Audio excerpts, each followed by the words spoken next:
propagação da videira. Bom, então assim, propagação é um conjunto de práticas destinadas a perpetuar a espécie de forma controlada.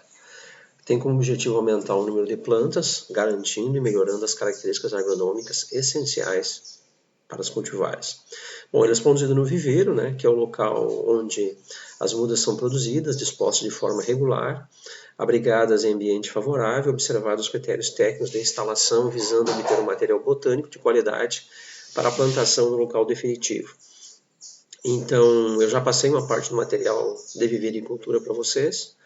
É uma tendência, né, as nossas mudas, as mudas de videira ao longo do tempo, né, serem produzidas em viveiros, certo? Em viveiros comerciais, segundo a legislação, seguindo as normas técnicas que determina a produção de mudas de videira, e cada vez menos a utilização da enxertia de campo.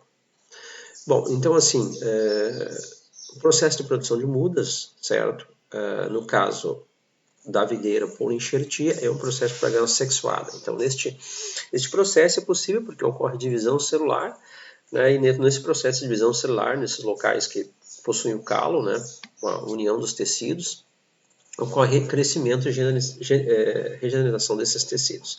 Então, a mitose é o processo básico do crescimento, né, ou seja, a célula vai se dividindo, né, ocorrendo a regeneração e a cicatrização das injúrias, que tornam possível, então, o processo de produção de mudas via vegetativa. Então, um exemplo, a formação do calo, né, e a união da copa, não da capa, da copa ao cavalo.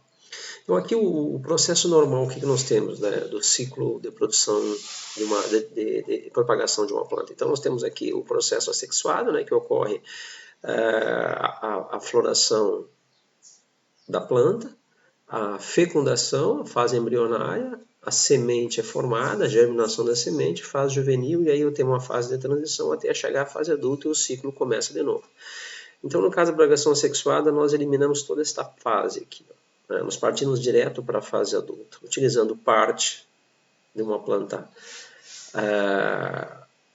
a copa, né? Variedade copa, no caso as gemas de uma planta adulta, e as estacas de porta-enxerto, um matrizeiro de porta-enxerto já formado. Então, nós pulamos toda aquela outra fase, é um processo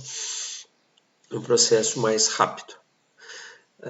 Então, assim, a propagação assexuada vai se basear em dois processos. Um deles é a totipotencialidade, que é a capacidade de cada célula regenerar um novo indivíduo, pois nesta célula possui toda a carga genética no núcleo da célula necessária, né, para desenvolver todas as partes da planta e as suas funções.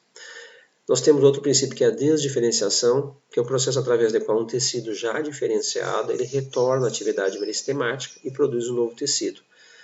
Então, ou seja, uma estaca, ela entra num processo de desdiferenciação e na base da estaca um tecido começa a se diferenciar e formar as raízes. A estaca transforma-se, produz tecidos de raiz. Então, esse é o processo de desdiferenciação.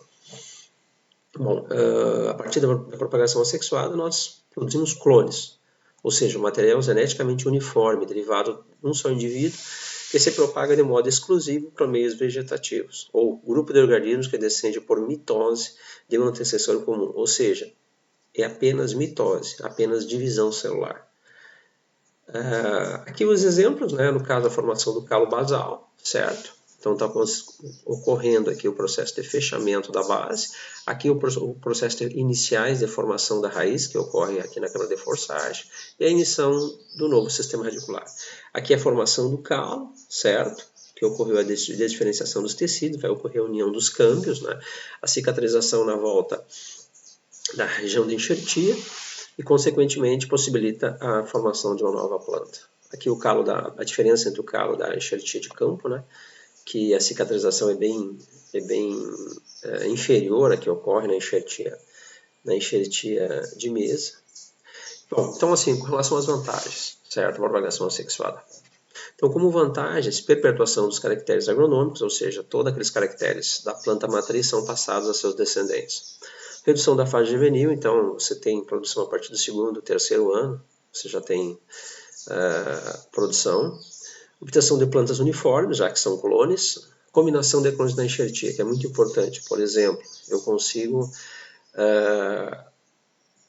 manter as características de qualidade, por exemplo, um pinot enxertado em cima de um Pausen 1103 ou de um 10114, ou seja, que tem rusticidade e características desejáveis apenas na região do solo. E as desvantagens, transmissão de doenças, todas as plantas que estiverem contaminadas, essas doenças vão ser transmitidas, né, a seus descendentes. Então, escolha do material sadio é sumamente importante. Risco de mutação de genes ocorre, eventualmente, alguns são benéficos, outros não, né?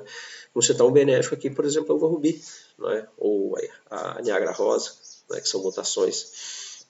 Risco generalizado da área de produção, efeito do clima, como todos são clones, vão brotar todos na mesma época. Se correr, por exemplo, assim, uma chuva de granizo no período de maturação, você vai perder, né, parte de todo o vinhedo, ou seja, todos vão estar na mesma fase. Mesma coisa com relação à geada, como aconteceu agora em 21 de setembro.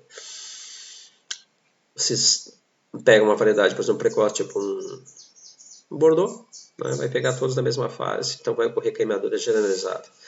E existe a maior ou menor dificuldade nos métodos. Então, é um método manual, né? Então, ele embora seja utilizado marketing, no caso da enxertia de mesa, né? Continua sendo ainda um processo manual. Aqui os exemplos da combinação dos clones, né? A grande eficiência que tem sobre o controle de fungos, a melhor maneira que seria de fungos, doenças, né? É poder trabalhar com porta-enxertos, certo? Que sobrepujar essa questão das doenças. Aqui o porquê, né, da enxertia, a questão da filoxera, né, que seus diversos efeitos sobre a planta. Bom, aqui é o tipo de muda, né, eu só coloquei algumas aqui, né. Então a nossa muda padrão da enxertia de mesa, né, essa vai radicular mais ou menos de um punho na base da estaca, sem nenhuma raiz entre os entrenós, né, mais ou menos 30 centímetros, aqui com a base do calo da enxertia, né? A estaca reta, certo? Aqui uma estaca um pouco maior, mas segue a mesma linha, né? Aqui seria uma estaquinha feita antecipada por enxertia, né? Tipo enxertia verde. Na verdade, aqui é feito com, pelo que eu vejo, é feita com uma fita, né? Uma maneira de produzir uma muda antecipada. E aqui o que vem muito vendido também, que é a estaca de cavalo enraizada, tá? Que é uma das grandes maneiras que é feito o processo de implantação de novos vinhedos. E aqui mudas produzidas por enxertia de campo, tá? Então, são produzidas um pouco diferente, muitas vezes o produtor não poda elas, né? Certo? Com diferentes características de tamanho de muda. Bom, propagação sexuada, eu não vou falar muito em propagação sexuada, mas a propagação sexuada ocorre aqui, ocorre meiose. Então, a partir do momento que ocorre meiose, ocorre troca de material genético. E isso faz com que a gente tenha, né, segregação genética, permuta genética, aumenta a variabilidade, né, genotípica e fenotípica, que não é interessante para o processo de produção. Então, assim, qual é a finalidade da obtenção? Da utilização da propagação sexuada. Obtenção de porta-enxertos, né, o cavalos em algumas espécies, né, no caso da videira não acontece isso, né, criar novas cultivares. Então, basicamente, para nós, a propagação por semente ela serve para esta questão. É o método utilizado para produzir novas variedades. Tanto para a questão de pesquisa para novos porta-enxertos, como para novas variedades para a copa, né? Obtenção de plantas homozigóticas, né? Tá? A propagação não pode ser multiplicada, algumas espécies não podem ser multiplicadas por outros métodos, aí, a não ser por semente, acontece, né? E produzir plantas livres de moléstia. Então, normalmente a semente é um filtro. A maior parte dos vírus não conseguem passar, né? Ser transmitida através do processo de produção sexuada, ou seja, através da semente. Então, aqui as vantagens e as desvantagens, né? Vantagem, longevidade. Como ela tem uma variabilidade genética muito grande, ela tem essa tendência, né, a durar mais. Obtenção de novas variedades, que eu já falei, obtenção de plantas livres de doenças, entre aspas, né, boa parte das doenças, perpetuação da espécie por banco de germoplasma, uma maneira de manter, né, a espécie, né, guardando essas sementes e mantendo, né, o matrizeiro dessas espécies.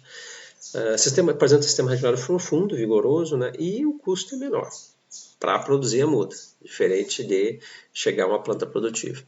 Desvantagem, segregação genética, então você vai ter plantas com diferentes estágios de maturação, com diferentes tipos de caixa, com diferentes tipos de desenvolvimento e assim por diante, que não é interessante para a fruticultura. E a frutificação mais tardia, em função de eu ter essa fase juvenil, né? Então tem todo um processo ali que até chegar no processo de produção. E aqui o grande problema está relacionado com a heterogeneidade, né? E a irregularidade de produção. Então não se adequa, não necessariamente à viticultura, mas de uma maneira geral à fruticultura. Então aqui o matrizeiro da Embrapa, está o banco de matrizes, né? Aqui o processo de hibridação, então esse cacho aqui ele foi polinizado, né, com o objetivo de fazer um cruzamento. Então esse seria a principal função da propagação assexuada. Então, algumas questões importantes a respeito sobre mudas de videira. Então assim, a questão da enxertia ela surgiu com a necessidade de controlar a filoxera. Inicialmente utilizou-se porta-enxertos de uma única espécie, aí depois, posterior, vieram os híbridos, que aí você consegue, né, aproveitar as características de duas espécies, então somar essa questão além da resistência à filoxera, resistência a solos pedregosos, resistência seca, resistência à umidade, solo calcário, doenças fúngicas, doenças bacterianas e assim por diante. E a escolha do porta-enxerto é feita segundo a necessidade do produtor, e é um dos pontos chaves para o sucesso do vinhedo. Cito o exemplo aqui é a Serra Gaúcha. A Serra Gaúcha você trabalha muito em cima do Pausen, por quê? Porque o Pausen tem uma resistência muito boa ao fusário, que não é comum nos outros porta-enxertos. Então, como nós temos fusário no solo, usa-se o Pausen. Outras regiões você trabalha com outros porta-enxertos. E assim, algumas citações aqui, né? Então, segundo o Kuhn e o Fajardo, né, mudas de baixa qualidade sanitária contribuem para a perda de competitividade econômica do setor vitícola, ou seja, você vai ter um custo maior em função dos problemas causados por mudas de baixa qualidade. Outra questão, danos causados por vírus em videira resultam em até 70% da perda da produtividade e redução em 4% do BRICS. Então a importância, né, de você ter mudas num padrão de qualidade boa. E também ocorre sinergia entre fungos e insetos, um exemplo de dano causado pela filoxera. Né, os ferimentos facilitam a entrada de outros fungos, como fungos de podridão. Então por isso que é importante essa questão de ter, né, o porta-enxerto com uma boa eficiência no controle da filoxera. Bom, e assim, citando aqui, segundo o cadastro vitícola, né, a produção de mudas a partir de material genético formado na propriedade, hoje chega a 70%. A maior parte dos vinhedos é formado por enxertia de campo. Tá? Então, qual é o problema? O problema é que muitas vezes esse produtor ele não tem um critério muito forte na questão da seleção do material, ou seja, na pureza genética e nas características de sanidade dessas gemas e desses porta-enxertos. Esse é o grande problema desse tipo de processo de produção de mudas na propriedade. E assim, não existem normas específicas para a produção de mudas de videira. A pesquisa já definiu, né? Então já tem critérios, né, através do Modern Vit, definidos para produção de muda com qualidade, produção, comercialização e uso dessas mudas.